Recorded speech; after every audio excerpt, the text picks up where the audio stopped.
Jessica travaillait dans un centre marin depuis plusieurs années. Parmi tous les dauphins qu'elle soignait, il y en avait un différent, plus intelligent, plus curieux, presque humain dans son regard. Elle l'avait appelé Ben. Chaque jour, elle passait des heures à communiquer avec lui, à lui apprendre des gestes, des sons, des jeux.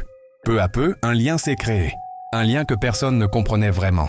Certains disaient que Ben ne réagissait qu'à la voix de Jessica. Quand elle s'absentait, il refusait de manger. Et lorsqu'elle revenait, il poussait des cris de joie, comme s'il l'attendait depuis toujours. Mais un matin, Jessica n'est pas venue. Elle venait d'apprendre qu'elle allait être transférée dans un autre centre, à l'étranger. Le jour de son départ, elle est descendue une dernière fois sur le quai. Ben s'est approché lentement, la tête hors de l'eau. Elle l'a serré dans ses bras, les larmes aux yeux. Les caméras de surveillance ont capté la suite. Le dauphin a tourné plusieurs fois autour d'elle, puis a disparu dans les profondeurs.